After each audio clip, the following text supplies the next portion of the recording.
My name's Daniel, I'm 29, and for most of my life, I've been the one holding things together while being blamed for everything that goes wrong. I know that sounds dramatic, but I swear I'm not exaggerating. I'm the eldest of three, my younger sister Vanessa is 25, and our brother Corey is 21. My mom, Lorraine, is complicated. That's the nicest word I can come up with.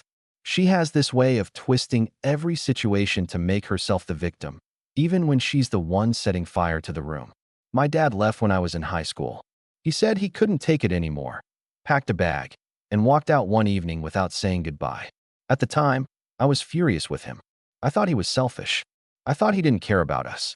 But the older I got, the more I started to understand why he left, and maybe even why he didn't look back. Since then, I felt like I had to be the glue. I worked through college while holding down part-time jobs, and when Vanessa had her breakdown in her second year, I was the one who drove 3 hours to pick her up. When Corey dropped out of school to find himself, I was the one who paid for his car repairs and co-signed the lease for his first apartment. All while Mom stayed in the house, treating herself like the family matriarch, constantly bringing up how much she sacrificed for us.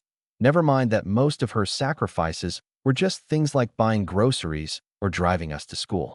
Basic parenting, in other words. Still, I tried to be understanding. I didn't want to be the bitter one. I figured maybe if I kept showing up, kept being the reliable one, things would change. Maybe she'd see me for who I really was and not who she made me out to be. But Easter changed all that. It was supposed to be a peaceful holiday, just family, food, and some half-hearted small talk. I flew in from out of state, booked my own Airbnb nearby, even though she kept saying I could just stay in the guest room, and offered to bring dessert. I even helped set up the table and took out the trash when I got there, just trying to keep the mood light. Vanessa was already sitting in her usual spot, scrolling through her phone with this air of detachment, and Corey was late, as always, showing up in flip-flops and a t-shirt like we were having lunch on the beach instead of Easter dinner. About halfway through the meal, the conversation took its usual turn, Mom talking about how back in her day, families were closer and kids weren't so selfish. Vanessa rolled her eyes and said something like, maybe families were closer because the moms didn't play favorites. That was her being brave, by the way. She usually just avoided any confrontation, but something had clearly been bubbling in her too. Mom turned to me then, her fork halfway to her mouth, and said, calm as anything. Well, if we're being honest, Daniel's the reason this family's always falling apart. I didn't even know how to respond. It wasn't said in anger. It was colder than that. It was like she truly believed it, like she'd been waiting for the chance to finally say it out loud. Vanessa stopped chewing. Corey awkwardly laughed, then went quiet when he saw my face. I just stared at her, trying to figure out what part of me deserved that. All I could say was, excuse me. She shrugged and said, you've always had this need to be the martyr. Like you want credit for doing things no one asked you to do. If you can't handle hearing the truth, maybe you shouldn't come around. It was the way she said it that got to me. Not just the words, but the complete dismissal. I looked around the table, expecting someone, anyone, to say something. But they didn't. Vanessa looked uncomfortable, but she said nothing. Corey avoided eye contact, and Mom just went back to eating like she'd asked someone to pass the salt. I stood up slowly. My hands were shaking, but I didn't raise my voice. I didn't yell or make a scene. I just said, got it. Then I left. No slamming doors. No dramatic speech. I walked out of the house, got in my rental car, and drove back to my Airbnb in complete silence. I didn't cry. I didn't even get angry. I felt numb, like someone had flipped a switch inside me. The thing is, what Mom didn't realize is that I'd been paying more than just emotional dues all these years. Ever since Dad left, I'd been covering half the bills. Not just sending money occasionally. I mean utilities, groceries, the Wi-Fi, even their property taxes a few times when things got tight. She liked to pretend she was the one keeping the house afloat. But without my monthly transfers, they would have been drowning a long time ago. She never asked me directly. Of course not. That would mean acknowledging she needed me. She just guilt-tripped me into it. Called it helping your family. Said things like, you wouldn't want the water shut off while your siblings are still here, would you? That night, back at my Airbnb, I stared at the ceiling and realized something I should have seen years ago.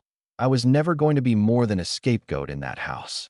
No matter how much I gave, I'd always be the one blamed when things went wrong. So I opened my laptop and started making changes. One by one, I logged into the accounts: electric, gas, water, internet. I didn't cancel anything outright. That would be too obvious. I just removed my name, stopped the auto payments, marked the last day of service. I didn't send a warning, didn't leave a note. Just quietly, efficiently, took my hands off the wheel. Then I logged into the shared grocery account I'd been contributing to for years and removed my card. I emailed the bank to remove myself as a co-signer on Corey's car loan. I'd paid off most of it already, and the remainder was small enough that they could figure it out without me. I even contacted the accountant who'd been helping me manage my family support expenses and told him that line item was now closed. Permanently. I didn't block anyone. I didn't announce anything. I just waited. A week passed. Nothing. Then two. And then came the call. It was a Saturday morning, and I was halfway through making breakfast when my phone buzzed with her name. I let it ring. It buzzed again. Then came the text. Why is the Wi-Fi not working? Can't even watch TV. Also, water's off. Something wrong with the power too? Call me.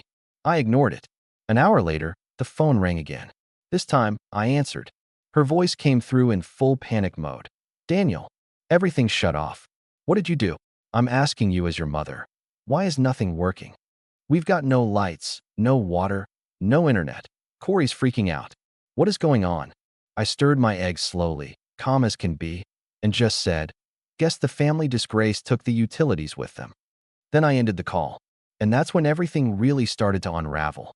The silence after I ended that call was deafening, but it felt right. I sat there in my tiny kitchen, eating eggs and toast like it was just another Saturday, while I imagined the chaos erupting back at the house. I pictured Mom pacing in her slippers, ranting about disrespect and betrayal, all while her phone buzzed with notifications from unpaid bills and warning emails from service providers. It wasn't even revenge, not really. It was just release. For the first time in years, I had stopped playing the role she wrote for me. About an hour later, Vanessa texted. All it said was, "Did you shut off the power?" I didn't answer. Not because I was angry with her, I wasn't. I felt sorry for her, actually. She'd spent years being overlooked and underestimated, but unlike me, she chose silence as survival. I couldn't fault her for that. But I also couldn't pretend she wasn't complicit, sitting there during Easter while Mom sliced me open in front of everyone. Then came Corey. Now his text was a masterpiece of passive-aggressive guilt-tripping. Real mature. Bro, just shut everything down and leave us hanging? Grow up. No punctuation. No acknowledgement of anything that led up to this. Just entitlement, wrapped in the tone of a kid who never had to clean up after himself. I read it twice, then deleted it. By Sunday morning, the missed calls had tripled. Mom, Corey, even Aunt Denise, who hadn't spoken to me in months, left me voicemails asking what was going on. Aunt Denise's message was especially rich. Sweetheart, your mother is devastated. She said you lashed out and abandoned them. That's not like you. Can't you just talk this through like adults? The way she said lashed out made it sound like I'd thrown a chair or screamed obscenities, when in reality, I had just left. That's when I realized something else. They weren't panicking because they lost power. They were panicking because they lost control. I was their fail-safe. Their invisible insurance policy. The steady paycheck with no voice. The ATM that came with a side of tech support and free therapy. Not anymore. Monday morning, I got a message from my mom that actually made me pause for a second. It said, I don't know who you think you are. You've always been dramatic. Always made everything about you. Well, congratulations. You've proven your point. Now turn everything back on or I'll go to your boss and tell them what kind of person you really are. I blinked. There it was. The full reveal. The mask off. Not a trace of remorse, just manipulation, threats, and the ever-present assumption that I owed her something. That she had leverage. I almost laughed. She didn't know my boss. Didn't know where I worked anymore, actually. I'd changed jobs over a year ago. But the fact that she thought that was her trump card? That told me everything I needed to know. I replied with just 3 words. Don't bother trying. No punctuation. Just like Corey. I blocked her number after that. Not out of spite, but out of necessity. I needed space. Real space. I wasn't going to let her barge back into my life like nothing had happened just because the house got a little dark. A week passed. Then 2. By the 3rd week, Vanessa messaged again. This time, it wasn't a question. It was a photo. It showed the front porch of the house, our old childhood home, but it was different. Trash bags piled up near the front steps. A notice on the door. And sitting on the porch steps was Corey, hoodie pulled over his head, staring at the ground. Vanessa's message read, "They're struggling, but Mom won't admit it. She keeps saying the bank messed something up." I didn't answer that one either, because while they were struggling, I was starting to feel peaceful. For the first time in my adult life, I had a savings account that wasn't bleeding money every month. I started cooking more, sleeping better, even picked up a hobby again, photography, something I hadn't done since college. I realized I wasn't angry anymore. I was just done. And being done came with a strange kind of clarity. Then came the email. Subject, Daniel, please. It was from Mom. No threats this time. No accusations. Just a long, rambling email about how hard things had been. How no one could have predicted the economy. How Corey's struggling and Vanessa won't step up. Then the kicker. I know we haven't always seen eye to eye, but we're still family. And family supports each other. I stared at those words for a long time. Because I agreed with them. Family does support each other. But not like that. Not with strings. Not with guilt. Not when one person carries the weight while everyone else lounges on the cart and calls it teamwork. I didn't reply. Instead, I forwarded the email to my lawyer with a short message. Can we review the support agreement I had in place? I'd like a formal letter drafted stating that I'm no longer financially involved. He responded within the hour. Already working on it. And that was the moment I knew there was no going back. But then, just as I was settling into this new phase of peace, something unexpected happened. A knock on my apartment door. It was nearly 9 p.m. I wasn't expecting anyone. When I opened it, I froze. Standing there, looking exhausted and oddly vulnerable, was Vanessa. She didn't say anything at first. Just held up a grocery bag and said, "I brought that tea you like. The weird one with lavender and hibiscus." I let her in. She sat on the couch, looked around, and finally said, "The house is falling apart, Danny." I nodded.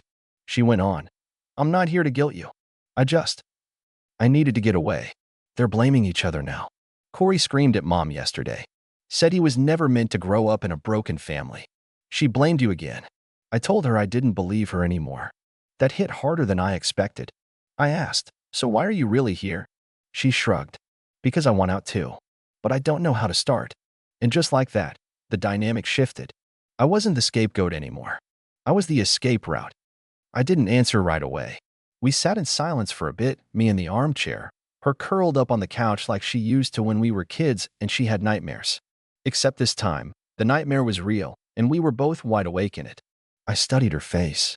Vanessa had always been the quiet one, the peacekeeper. She'd learned early that the best way to avoid Mom's anger was to keep her head down and play along. But there was something different in her eyes now. Like she was tired of shrinking. She sipped the tea slowly and added, "You know what she said the other day? That you always thought you were better than everyone else. That you wanted to punish us." I told her, "No, Daniel just stopped letting you walk all over him." That meant more than she probably realized. For years, I'd felt like I was alone in seeing what was really going on. Mom had this ability to make people doubt themselves, to twist reality just enough that you questioned your own memory of things.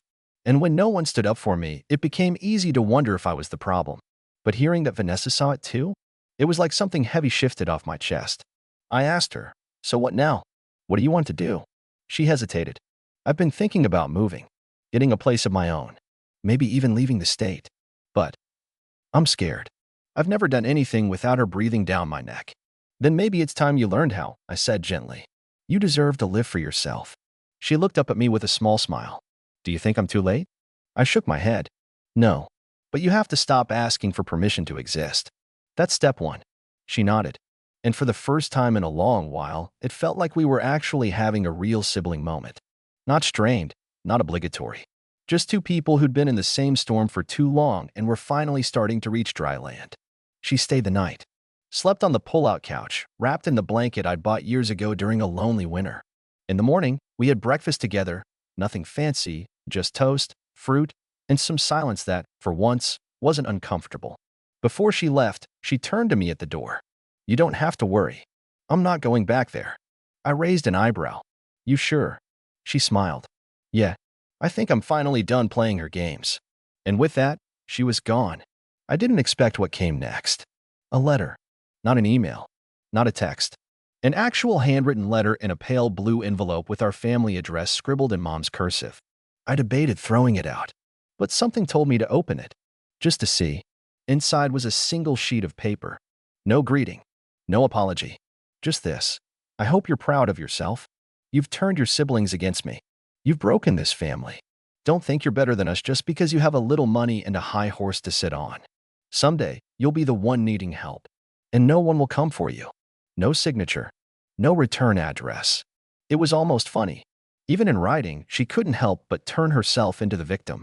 No ownership, no reflection, just blame, wrapped in bitterness. I folded the letter neatly and dropped it in the shredder. That night, I poured a drink and sat on my balcony, watching the city lights flicker. I thought about everything I'd lost and everything I'd finally walked away from. And for once, I didn't feel like the villain. I felt like someone who had finally saved himself. But just as I was ready to close that chapter, I got a call from an unknown number. I normally wouldn't have picked it up, but something told me to answer. A gruff voice on the other end said, "Is this Daniel Carson?" "Who's asking?" "This is Dave. I'm your mom's neighbor. I know we haven't met, but, you might want to come by. There was an incident." My heart froze. "What kind of incident?" He hesitated. "She's fine. I mean physically. But the cops were here. And, someone from Child Services showed up too. Thought you'd want to know." "Child Services?" "Yeah. Your mom's been letting a woman and her 2 kids stay at the house. No utilities. No heat. No clean water. Someone made an anonymous report."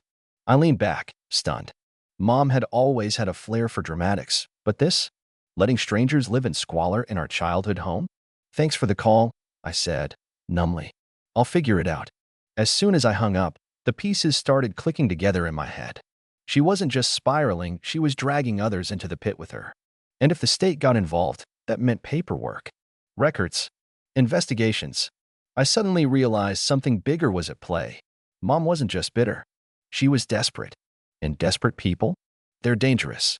I opened my laptop, heart pounding, and started drafting an affidavit for my lawyer, documenting everything I had done financially for her over the years. Every payment, every cosign, every saved email or bank receipt. I knew I needed to protect myself, because if she decided to go down in flames, she'd try to take someone with her. And I wasn't about to let it be me. I spent the next 2 days gathering everything. Old emails, transfer receipts, utility confirmations, even screenshots of text messages where she thanked me, backhandedly, for helping with the water again, or keeping the lights on, like a good son should. I wasn't compiling it just to defend myself anymore. I was building a wall between me and the storm she was about to create. And sure enough, the storm came. On Friday morning, I got an email from a social worker. Her message was polite, professional, and terrifying. She was conducting an investigation into unsafe living conditions at my mother's residence and had been informed that I had previously acted in a caretaking or financial support role. She asked if I would be willing to provide context. The old me, before Easter, would have panicked. I would have dropped everything, called Mom, asked what happened, offered to help clean things up, or send money to get her through. But that version of me was gone. I replied to the social worker with a carefully worded summary of events, that I had supported the household financially for years, that I had recently withdrawn that support after repeated emotional mistreatment, and that I had no legal or custodial ties to anyone currently living in that home. I attached a PDF of my compiled documents and thanked her for reaching out. No emotion, no blame, just the facts. An hour later, I got a response. "Thank you for your transparency and cooperation. This will be extremely helpful in determining the extent of responsibility. We will follow up if further clarification is needed." That was the end of it, at least legally. But it wasn't the end of Mom. Not by a long shot. Later that night, there was a knock at my door. It was pouring rain. I was halfway through a movie when I opened it, expecting maybe a package delivery or Vanessa again. But it was Mom. Hair soaked, makeup smeared, eyes wild. And behind her, Corey, holding an umbrella like it was the last defense against the world. "I need to come in," she said, without greeting. I didn't move. "Why?" Her voice cracked. "Because this family is falling apart, Daniel. And you're standing there like you're not watching it happen." I took a slow breath. "You told me I was the reason it was falling apart. Remember? At Easter, in front of everyone." She brushed it off with a scoff. "You're still on that?" "Daniel," I was frustrated. "People say things when they're pushed." "You weren't pushed," I replied, calm. "You meant it. You always mean it when it comes to me. Corey stepped forward, voice low. Dan, come on. This is getting out of hand. The state's talking about repossessing the house. There's an inspection scheduled. They say Mom's unstable. She is, I said, before I could stop myself. Her mouth opened in shock. Excuse me. I looked directly at her. You let strangers with kids live in a house with no running water. You blamed me when the services I paid for shut off. You've never once taken accountability for anything. You don't understand what it's like, she snapped. Raising 3 kids alone, abandoned, underappreciated. I didn't abandon you, I said, my voice rising just slightly. I carried you. For years. I paid the bills. I cleaned up your messes. I put my life on hold to make sure this family didn't drown. And you repaid me by publicly humiliating me, by turning my siblings against me, by using me. Her face twisted. For a moment, I saw something break in her eyes. But then, she pivoted, like she always did. You think you're so much better than us now, with your apartment, and your little job, and your independence. But when your father left, I had nothing. I built what I could, and all you've done is tear it down. I could have argued. I could have yelled back.